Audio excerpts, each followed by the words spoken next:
이제까지 내가 주인된 인생, 세상에 헛된 돈과 행복을 추구하면서 살아왔던, 세상을 따라 살아왔던 인생, 더 이상 그대로 살면 죽을 것입니다. 이제 살기 위하여 이제 돌이키는 것입니다. 단호하게 그 자리에서 돌이키는 것입니다. 내 마음대로 살던 인생을 이제는 벗어나는 것입니다. 내가 죽고 주님이 내 안에 사시는 것입니다. 내가 원해도, 내가 하기 싫어도 말씀이면 내가 원하는 것 내려놓고 하기 싫은 것 순종하며 살아가는 것입니다. 미워하지 말라면 미워하지 않는 것입니다. 원망하지 말라면 원망하지 않는 것입니다. 분노하지 말라면 분노하지 않는 것입니다. 더 이상 세상 욕심에 사로잡혀 살지 않는 것입니다.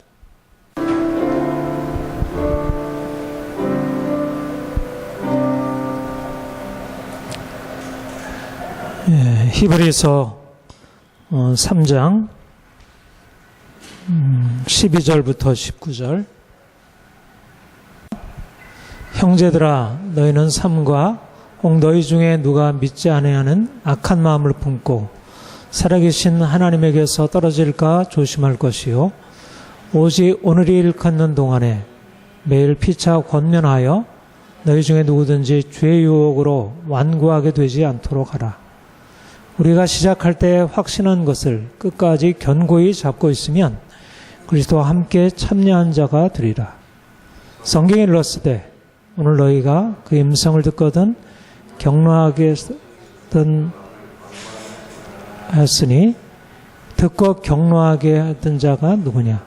모세를 따라 애굽에서 나온 모든 사람이 아니냐? 또 하나님이 40년 동안 누구에게 노하셨느냐? 그들의 시체가 광야에서 엎드러진 범죄한 자들에게가 아니냐?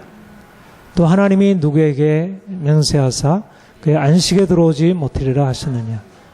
순종하지 아니하던 자들에게 아니냐? 이러보건대 이들이 믿지 아니하므로 능히 들어가지 못한 것이라. 아멘.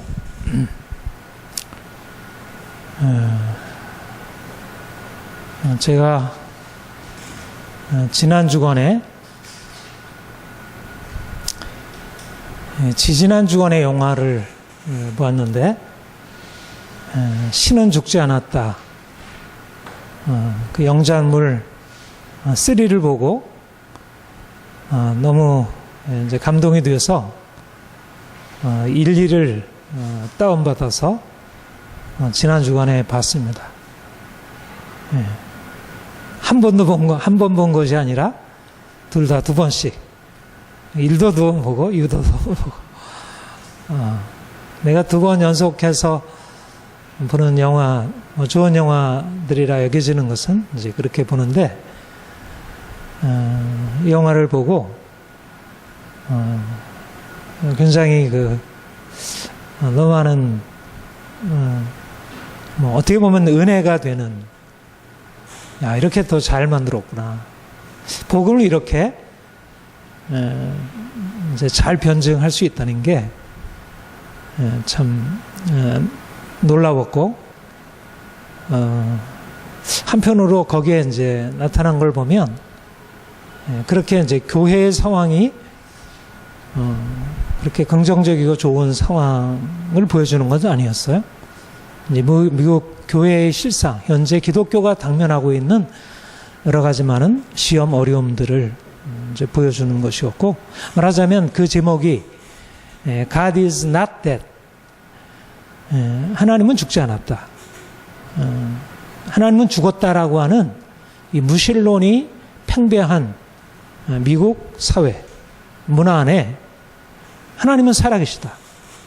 하나님은 죽은 분이 아니시다라고 하는 것을 강력하게 변증하는, 정말 그런 믿음을 가지고 신실하게 하나님을 섬기고 그렇게 복음을 전하고 그로 인해서 당하는 여러 가지 핍박과 어려움들을 감수하여 싸우고 또 그 복음으로 인해서 많은 이제 절망 가운데 있는 사람들이 절망에서 벗어나서 새로운 희망을 찾는 살아있는 생생한 복음 선교의 현장.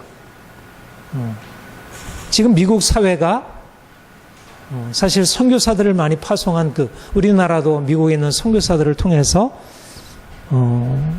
이제 기독교 복음이 전해지고 우리 한국 교회가 이렇게 성장하게 되었는데, 사실 미국 교회는 세계 가장 많이 선교사를 파송하고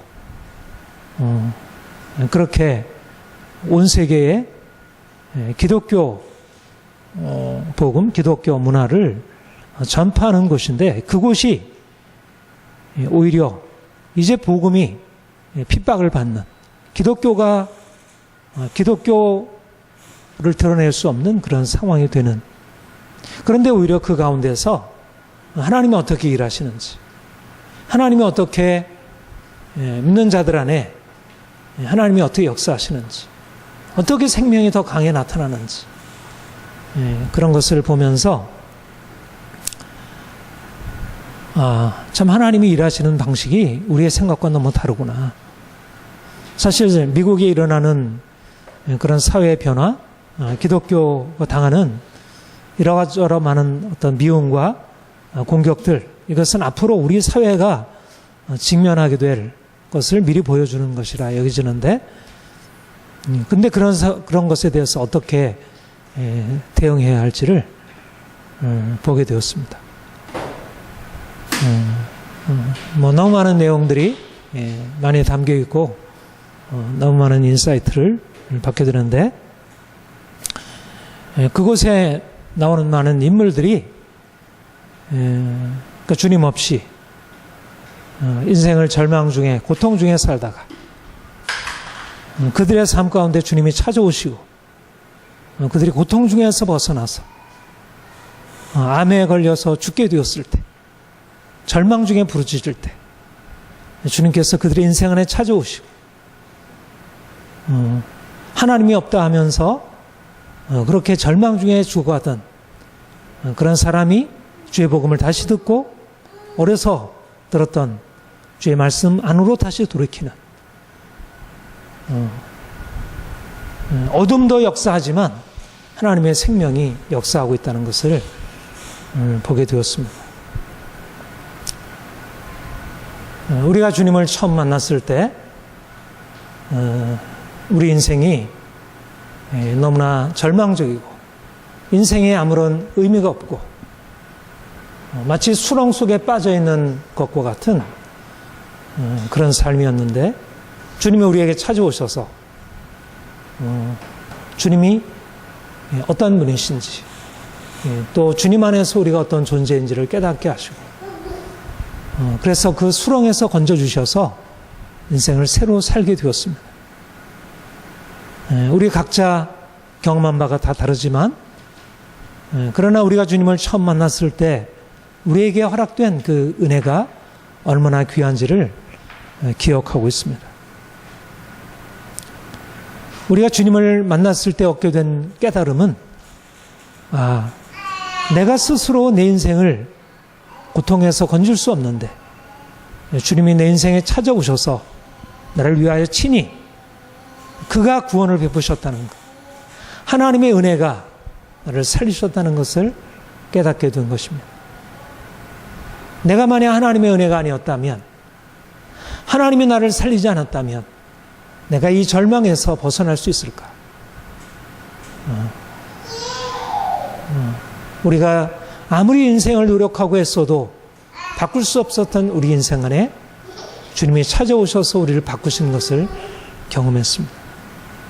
우리가 깨닫게 된 것은 하나님의 은혜가 우리를 살리신다는 것, 하나님의 은혜가 있으므로 비로소 우리의 인생이 희망을 발견할 수 있다는 것을 알게 된 것입니다.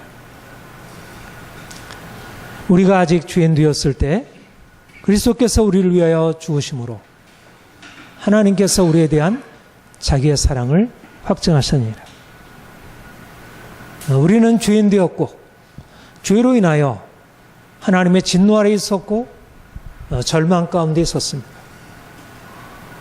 그런데 하나님이 우리에게 찾아오셔서 십자가에서 우리를 위해서 죽으신 예수 그리스도 안에 나타난 하나님의 사랑을 우리에게 보여주셨습니다. 하나님의 사랑이 얼마나 놀라운 것인지, 그 십자가에서 우리를 향한, 절망적인 우리를 향한 하나님의 사랑이 계시되었고, 그 사랑이 성령으로 말미암아 우리에게 지금도 부어지고 있다는 사실, 그것을 우리가 알게 되는 것입니다. 우리 인생은 그냥 홀로 버려진 인생이 아니고, 절망 중에 부르짖어도 누구도 도와줄 수 없는 그런 인생이 아니고, 우리가 길 잃은 양처럼 그렇게 절망 중에 있을 때 주께서 우리를 친히 찾아오셔서 우리를 건져주시고, 이제는 그 사랑의 날개 아래 우리를 품고 계시다는 것. 여기서 우리는 우리 자신에 대해서 새로운 발견을 하게 된 것입니다. 우리는 하나님의 사랑 안에 있는 존재이구나. 하나님의 사랑이 우리를 붙들고 있구나. 내가 나를 붙들고 내가 나를 어떻게든지 세워서 인생을 행복하게 만드는 것, 그것이 아니라 하나님의 사랑이 나를 붙들고 지키고, 그것이 있음으로 인해서 내 인생이 안전한 것이구나. 이것이 주님이 우리에게 찾아오셔서 알려주신 놀라운 은혜의 사실입니다.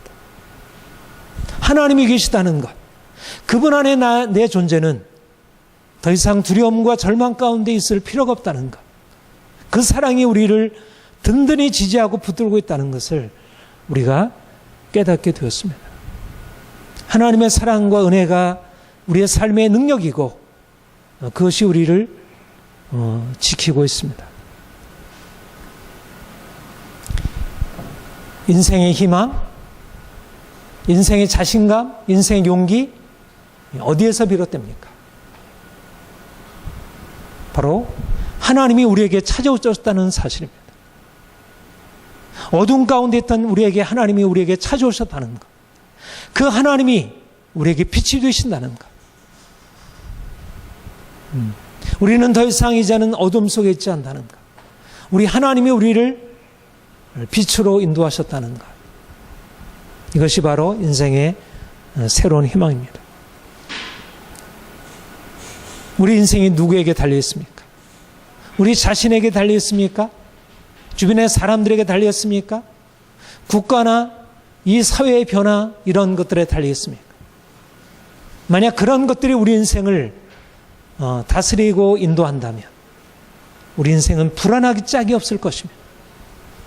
내게 달려있다면 얼마나 인생이 불안합니까? 우리를 둘러싼 사람들에게 내 인생이 달려있다면 얼마나 불안합니까? 국가가 우리 인생을 책임져야 한다면 얼마나 불안합니까? 과학기술이 인생의 모든 것들을 어떻게 책임질 수 있겠습니까? 그러나 하나님이 우리에게 오셔서 우리를 구원하신 이후에 우리의 영혼을 열어서 우리 하나님을 알게 하신 것입니다. 이 세상은 사람도 아니고 어떤 다른 피조물들이 아니라 이제까지 우리가 알지 못했던 분, 그러나 영원 전부터 살아계셔서 우리를 지으시고 온 천지 만물을 창조하시고 그분의 뜻대로 온 천지 만물을 다스려 가시는 창조주 하나님, 유일하신 왕, 전능하신 세계의 주권자, 그 하나님이 우리를 죄에서 건져내실 뿐만 아니라 그가 우리의 삶을 주관하시고 다스린다는 사실, 우리는 그의 피조물이고 그가 우리의 삶을 붙들고 있다는 사실로 인해서 우리는 우리 인생을 다시 보게 되는 것입니다. 하나님이 왜 우리를 절망 가운데 우리의 죄로 인해서 두려움으로 떨고 있던 우리에게 찾아오셔서 우리에게 우리 영혼에 빛을 주시고 우리로 하여금 하나님을 알게 하시고 그의 사랑을 알게 하시고 우리가 이제는 그리스도 안에서 구속받은 자임을 알게 하신 것입니까? 그가 우리를 죄와 절망에서 끌어내신 이유는 무엇입니까? 바로 그것은 더 이상 우리가 절망 한가운데서 인생을 살아가는 것이 아니라 천지를 창조하신 그분의 목적에 따라서 이제까지 살아보지 못했던 정말 아름다운 인생을, 존귀한 인생을 살도록 주께서 우리를 그렇게 만드시려고 우리를 불러내신 것입니다. 우리는 단지 절망에서 가까스로 건진받아서 인생을 이제 비로소 조금 잘 살 수 있을까 간신히 희망을 가지고 살아가는 존재가 아니라 하나님을 알고 하나님 안에서 인생의 새로운 목적을 알고 하나님이 우리를 위해서 예비하신 놀라운 인생을 꿈꾸며 살아가는 존재가 되는 것입니다. 아브라함을 하나님께서 갈대우리에서 불러내실 때 그에게 말씀하시기를 내가 너로 큰 민족을 이루고 네게 복을 주어 내 이름을 창대하게 하리니 너는 복이 될지니라. 여러분, 하나님이 우리를 만나셔서 우리에게 말씀하시는 것이 바로 이와 같이 놀라운 사실입니다. 우리는 인생이 잘 되기를 원하고 인생이 행복하기를 원하고 보다 형통하기를 원하지만 그러나 우리가 경험적으로 우리에게 주어진 사실은 인생이 잘 되는 것이 아니라 고통과 절망과 두려움이 인생을 두르고 있다는 것. 아무리 거기서 벗어나려고 하더라도 우리가 벗어날 수 없는 연약한 존재라는 사실입니다. 그런데 하나님이 우리에게 오셔서 하시는 말씀은 내가 너로 큰 민족을 이루고 네게 복을 주어 내 이름을 창대하게 하리니 너는 복이 될지라. 이것이 바로 아브라함에게 오셔서 말씀하신 바이고 이것이 바로 그리스도 안에서 우리에게 주님께서 오셔서 말씀하시는 바입니다. 너는 어떤 존재이냐? 죄로 인해서 저주 아래 있었던 자이나 내가 너를 저주에서 건져서 이제 내가 너에게 예비해 준 놀라운 축복으로 내가 너를 이끌어가노라. 너는 이제 복이 될지라. 이것이 바로 하나님이 우리에게 말씀하시는 우리 인생의 미래입니다. 인생의 운명입니다. 인생의 운명은 저주가 아니라 절망이 아니라 인생의 우리의 운명은 희망이고 하나님의 축복입니다. 하나님이 이스라엘 백성들을 애굽에서 건져내실 때 노예 생활의 그 절망적인 두려움에서 그들을 건져내실 때 그들에게 말씀하신 것은 내가 너희를 이 고통스러운 땅에서 건져서 아름다운 땅, 젖과 꿀이 흐르는 땅. 하나님이 400년 동안 종살이한 그들을 건져서 그들을 가나안 땅으로 인도하셨습니다. 이제 우리 주님이 우리를 위해 십자가 지셨고 그가 우리를 절망과 저주에서 건져내셔서 이제는 하나님의 축복으로 우리를 이끌어 주시고 있습니다. 우리 인생이 어떠합니까? 인생이 절망적이고 고통스럽고 두려움에 차 있습니까? 주님이 우리에게 말씀하는 것은 내가 너를 불러 구속하였다. 너는 내 것이다. 내가 너를 위하여 놀라운 계획을 가지고 있다. 우리가 인생에 대해서 가지고 있는 것은 하나님 나 건강했으면 좋겠어요. 나 좀 더 돈이 많았으면 좋겠어요. 사람들로부터 좀 인정받았으면 좋겠어요. 사랑받았으면 좋겠어요. 우리가 꿈꾸는 그러한 꿈이 아니고 하나님이 우리에게 예비해 놓으신 것은 예수 그리스도 안에서 우리를 존귀케 하여 하나님의 자녀의 권세를 누리고 온 열방 가운데서 하나님의 축복을 누리는 자로 그 축복을 전달하는 자로 우리를 불러주신 것입니다. 이것이 바로 우리가 가지고 있는 우리 자신에 대한 새로운 관점이고 우리가 세상을 바라는 새로운 관점입니다. 우리의 긍정적인 세계관입니다. 기독교 세계관은 긍정적인 세계관입니다. 아무리 삶이 고통스럽고 문제가 가득 차 있더라도 우리가 그 죄의 사실에 대해서 너무나 큰 두려움을 가지고 바라보지만 그럼에도 불구하고 하나님이 우리와 함께 하시고 그 신은 죽지 않았다 그 영화 1편부터 3편까지 계속 나오는 말이 God is good all the time. All the time God is good. 항상 하나님은 선하시다. 하나님은 항상 선하시다. 세상은 어지럽고 혼돈스럽고 고통스럽지만 그럼에도 불구하고 선하신 하나님이 세상을 다스리고 지배하신다. 누가 우리를 하나님의 사랑에서 끊으리요. 여러분, 이것이 우리 그리스도인에게 허락된 놀라운 비전입니다. 우리는 세상의 어떠함 때문에 우리의 어떠함 때문에 세상에 대하여 희망을 갖는 것이 아니라 우리의 미래에 대하여 희망을 갖는 것이 아니라 하나님이 선하시고 그 선하신 하나님이 우리를 그의 선하신 계획 안에서 이끄시고 있다는 사실입니다. 우리가 그분을 바라보고 그분을 믿음으로 그분과 함께 나가기만 하면 반드시 그의 선하신 계획이 우리 안에 이루어질 것이고 우리를 통해서 이루어질 것입니다.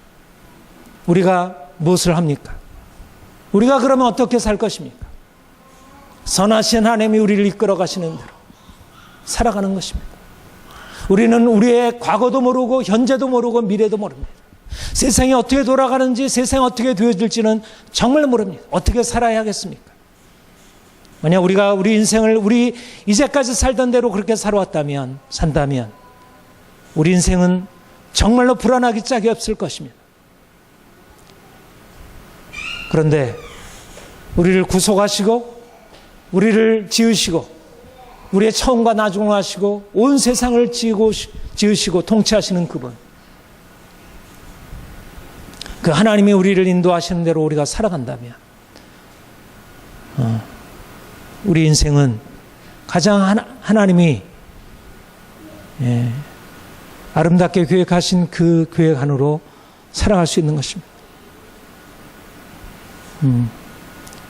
하나님께서 우리에게 너희가 어떻게 살 것이냐, 이제는 내가 내 뜻대로 살아가는 것이 아니라 이제는 내 뜻대로 살아라. 하나님의 뜻에 순종하는 것, 하나님이 내 인생의 주인이 되어서 내가 그분의 말씀 안에 철저히 순종하고 따라가는 것.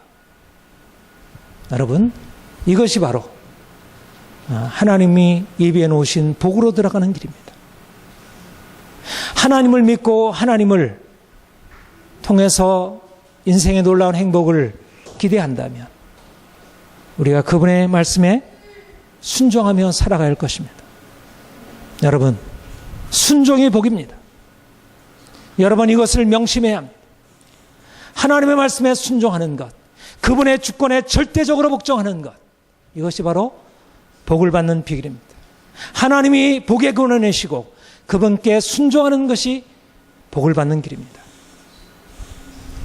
우리가 지난주에도 보았던 말씀, 오늘 우리가 명하는, 내가 오늘 명하는 모든 명령을 너는 지켜 행하랴. 함께 읽겠습니다. 그리하면 너희가 살고 번성하여 여호와께서 너희 조상들에게 맹세하신 땅에 들어가서 그 땅을 차지하라. 내가 오늘 명하는 모든 명령을 너희는 지켜 행하라. 하나님께서 말씀하시는 것을 그대로 지켜 행하면 그 땅에 들어가 살고 번성하고 누리리라. 하나님의 놀라운 약속입니다. 우리는 복을 받아 누릴 수 있습니다. 사람들이 다 저주 아래서 신음하고 살다 할지라도 우리는 하나님의 말씀에 순종하여 복을 받아 누릴 수 있습니다. 여러분, 하나님의 축복 기대하십니까? 예. 그런데 어떻게 순종하십니까? 예. 우리가 하나님의 축복을 기대한다고 생각하지만 그러나 실제적으로 순종하지 않습니다. 순종하지 않는 것은 기대하지 않는 것입니다. 하나님의 축복을 기대하는 게 아니라 그냥 잘 되기를 바라는 것입니다. 세상 사람들도 다 그러한 복은 기대하고 있습니다. 부처 앞에 절하는 이들도 잘 되기를 바라고 자녀들이 축복받기를 기대하고 있습니다. 옛날 미신을 섬기던 사람이나 오늘 과학기술을 믿고 따르는 사람이나 잘 되기를 바랍니다. 그러나 하나님의 말씀에 순종하지 않습니다. 오늘날 믿는 사람들이 순종을 알지 못하고 하나님의 축복을 기대합니다. 이런 것을 기복신앙이라고 합니다. 기복신앙을 가지고 복을 받겠습니까? 내가 복을 기대한다고 해서 그 복이 주어지겠습니까? 순종하지 않는데?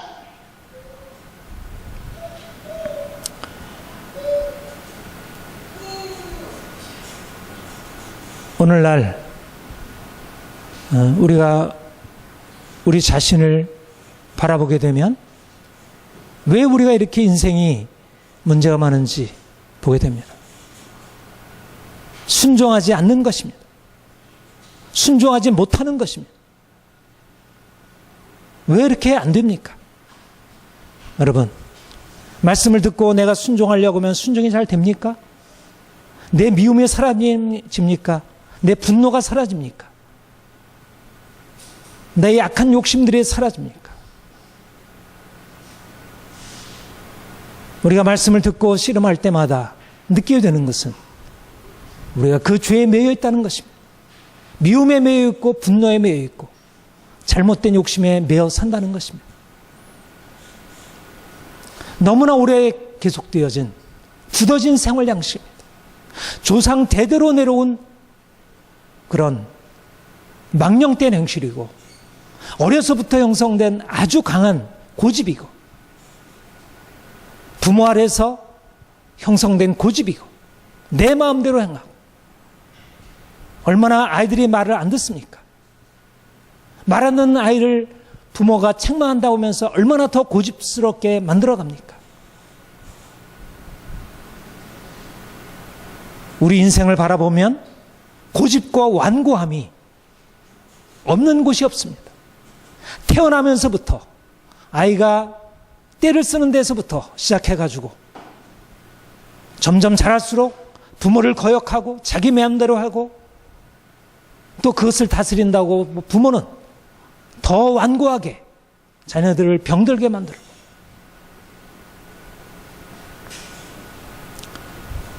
우리가 주님 만난 이후에도 우리가 이러한 완고한 고집을 잃어버리지 않은 것입니다. 버리지 않은 것입니다. 버리려고 하지도 않고 버릴 수도 없고 그냥 거기에 짊어지고 살아왔습니다. 이것이 바로 광야로 들어간 이스라엘의 형편이었습니다.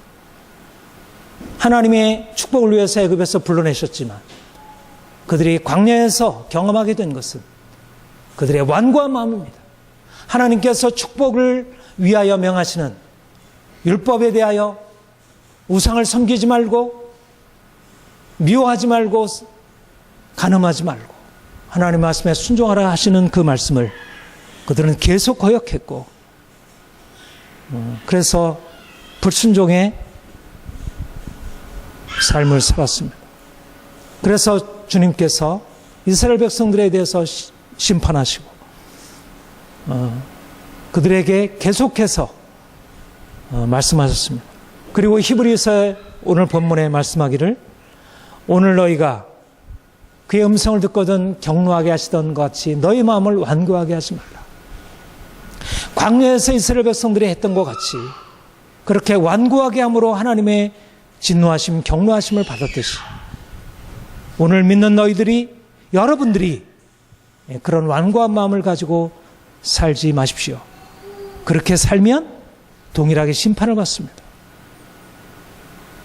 여러분, 우리가 주님 앞에서 바로 우리의 이런 완고한 우리의 마음, 강팍한 마음이 드러나야 합니다. 광야에서 우리가 얼마나 하나님의 축복에서 멀리 떨어져 존재하는지, 우리가 애굽에서 살아왔던, 이전에 우리가 세상에서 살아왔던 우리의 완고한 고집들이 우리가 삶에서 드러나고 이것이 바로 깨어짐으로 들어가는 것입니다. 사랑하는 여러분, 주님께서 말씀하시는 이 말씀에 우리가 귀를 기울이기를 원합니다. 이제까지 우리가 하나님의 말씀을 거슬러서 완고하게 내 고집대로, 내 마음대로, 내 뜻대로, 내 욕망대로 살아왔던 것에 대해서 그것을 부끄러워하고 그것을 슬퍼하고 거기서 돌이키는 것입니다. 이것을 회개라 합니다. 회개는 우리의 마음을 바꾸는 것입니다. 이제까지 우리가 살아온 우리의 삶의 방식을 바꾸는 것입니다. 내가 내 마음대로, 내 생각대로, 내 욕망대로, 내 감정대로 살아왔다면 이제는 무엇을 따라? 하나님의 명령 따라, 하나님이 명하시는 대로, 그가 말씀하시는 대로 하라 하면 하고 하지 말라 하면 하지 않는 것입니다. 내가 원하는 것을 행하는 것이 아니라 하나님이 말씀하시는 것을 듣고 행하는 것입니다. 내 삶의 기반은 나 자신이 아니라 이 세상이 아니라 하나님의 말씀입니다. 그가 나에게 명하시면 내가 싫어도, 그게 나에게 힘들어도, 고통스러워도 하는 것입니다. 내가 죽게 되었는데 의사가 그렇게 하면 죽습니다. 그거 먹으면 안 됩니다. 이거 먹어야 합니다. 그러면 살기 위해서 내가 원하는 거 먹지 않고 내가 원치 않는 거 먹지 않습니까? 이제까지 내가 주인된 인생, 세상의 헛된 돈과 행복을 추구하면서 살아왔던, 세상을 따라 살아왔던 인생, 더 이상 살면, 그대로 살면 죽을 것입니다. 이제 살기 위하여 이제 돌이키는 것입니다. 단호하게 그 자리에서 돌이키는 것입니다. 내 마음대로 살던 인생을 이제는 벗어나는 것입니다. 내가 죽고 주님이 내 안에 사시는 것입니다. 내가 원해도, 내가 하기 싫어도 말씀이면 내가 원하는 것 내려놓고 하기 싫은 것 순종하며 살아가는 것입니다. 미워하지 말라면 미워하지 않는 것입니다. 원망하지 말라면 원망하지 않는 것입니다.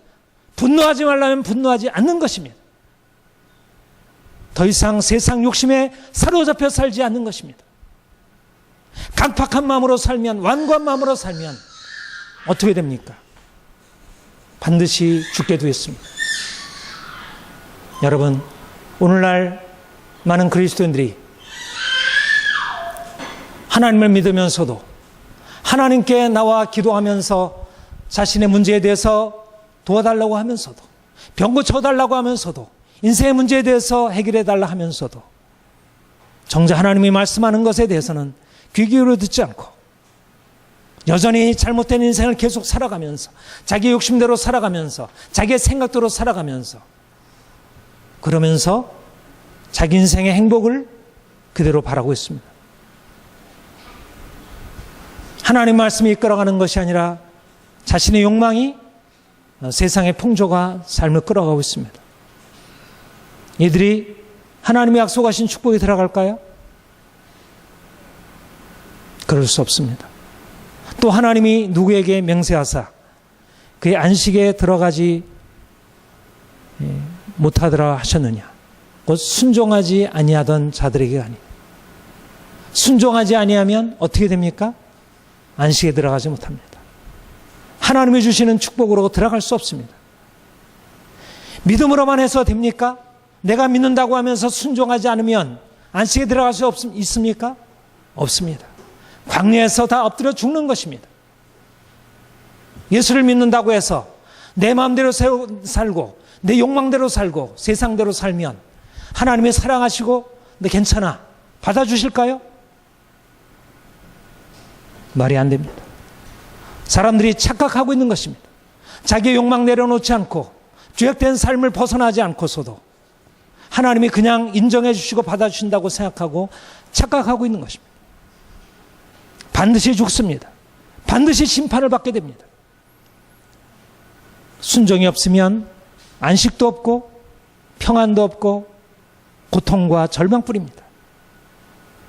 오늘날 말씀이 사라짐으로 말미암아 내가 내 욕망대로 행해도 그것이 인생에 아무런 문제를 가져오지 않는다고 세상 그렇게 가르치고 있지만, 그렇게 거짓말이 사람들의 마음을 사로잡고 그래서 떳떳하게 아무런 거리낌도 없이 죄악을 백죄 행하고 있지만, 그러나 반드시 하나님의 말씀은 말씀대로 이루어질 것입니다. 하나님은 두려운 심판자입니다. 순종하지 않는 자들을 진노하시고 경노하시고 파멸로 이끌어 가시는 분입니다. 믿는 자들이나 믿지 않는 자들에게 독일하게 적용되는 원리입니다. 믿는 자들에게는 더 엄격하게 적용됩니다. 믿는 자들에게 더 엄격하게 적용됩니다. 하나님의 말씀을 불순종하고 하나님의 은혜를 받고서도 그 은혜를 짓밟는 자들에게 당할 심판의 어떠함이 얼마나 큰지 너희는 두려워하라 말씀하고 있습니다. 오늘날 믿는 자들이 하나님의 말씀을 불순종하고 세상 욕심을 따라가고 죄악에 대해서 타협하고 살아가면서도 그들의 인생에 당할 하나님의 심판을 두려워하지 않는 것은, 이것은 사단의 속임수입니다. 자녀들이 죄악 가운데 빠져 있는 것, 그들이 세상 욕망에 빠지고 죄악 가운데 빠져 있는 것을 그대로 방치해 두는 것은, 그것은 어리석기 짝이 없는 것입니다. 부모들이 그것은 경성하고 하나님 앞에 깨어있을 일입니다. 자식들의 병이 문제가 아니고 그들이 학교에 들어가지 못하는 게 문제가 아니라 그들이 죄악 가운데 살아가는 것, 그들이 불순종의 삶을 살아가는 것이야말로 심각한 문제입니다. 오늘날 이 사회가 사람들을 병들게 하고 있고, 아이들을 병들게 하고, 청소년들, 청년들을 병들게 하고 있고, 죄악 가운데 살아가면서도 그 죄악에 대해서 회개할 줄 모르고 교회가 그 죄악을 부추기고 있고, 하나님의 심판을 면할 길이 없습니다. 하나님이 우리를 위해서 예비해 놓으신 축복은 값싼 것이 아닙니다. 값비싼 대가를 지불해야 합니다. 죽음을 지불해야 합니다. 죽어야 사는 것입니다. 내가 죽고 주님이 내 안에 사셔야 하고, 주님의 십자가가 우리의 삶의 중심에 있어야 합니다. 십자가 없이 세상을 쫓아가게 되면 반드시 심판을 받게 됩니다. 가정이 심판을 받고 자녀들이 심판을 받게 됩니다. 나라가 심판을 받게 됩니다. 오늘날 한국 교회와 이 사회가 심각한 위기 가운데 처해 있습니다. 하나님의 말씀이 없고 말씀을 전하는 자들이 말씀을 전하지 않고 사람들이 욕망을 그대로 인정해주고 있기 때문에, 사랑하는 여러분, 주님께서 우리에게 말씀하는 것은 더 이상 불순종의 삶을 계속하지 말라는 것입니다. 더 이상 마음을 완고하게 하지 말라는 것입니다. 그렇게 되면 심판을 받게 된다는 것입니다. 이제는 심판에서 돌이켜 하나님의 축복으로 나아오라고 말씀하고 있습니다. 이제는 순종으로 돌이키라 말씀하고 있습니다. 하나님께서 순종하는 자에게 약속한 복을 우리가 받아 누려야 할 것입니다. 오늘날 이 사회가 불순종의 아들들로 꽉 차 있고 그들이 세상을 지배하고 다스리고 있지만 우리는 순종의 자녀들입니다. 우리는 하나님이 약속하신 말씀에 따라서 순종함으로 하나님의 복을 받아 누려야 할 것입니다. 그런 축복이 여러분들에게 가득하길 소망합니다. 같이 기도드리겠습니다. 주님, 우리를 불러 자녀 삼으시고 열방의 축복의 통로 삼으시니 감사드립니다. 주님, 우리가 주를 알지 못했다면 죄악 가운데 절망 가운데 죽어갔을 것입니다. 그런데 주께서 우리에게 찾아오셔서 우리 죄를 위하여 주께서 죽으신 것과 우리가 그의 은혜로 말미암아 용서받은 자임을 알게 하시고 이제는 주 안에서 새로운 인생 살아가게 하시니 감사드립니다. 주님, 우리가 주님이 약속하신 축복에 이르기를 원합니다. 주께서 순종하는 자에게 그 축복을 약속하셨는데 우리가 이제까지 살아왔던 불순종의 삶을 회개하고 돌이켜 순종함으로 주님을 기쁘시게 하기를 원합니다. 우리 안에 있는 악한 마음, 완고한 마음, 불순종하는 모든 마음을 주께서 깨트려 주옵소서. 회개의 영이여 임하셔서 우리의 마음을 깨뜨리시고 우리의 모든 죄악을 애통하며 근심하며 주 앞에 나가게 하옵소서. 이제는 말씀이 우리를 주장하게 하시고 하나님이 우리를 다스리는 새로운 삶 살아가기를 원합니다. 더 이상 세상 풍조를 따르지 않게 하시고 우리의 악한 욕망을 더 이상 용인하지 않게 하옵소서. 주님이 우리의 삶의 주인 되시고 우리의 삶을 온전히 다스려 주옵소서. 감사드립니다. 예수님의 이름으로 기도합니다. 아멘.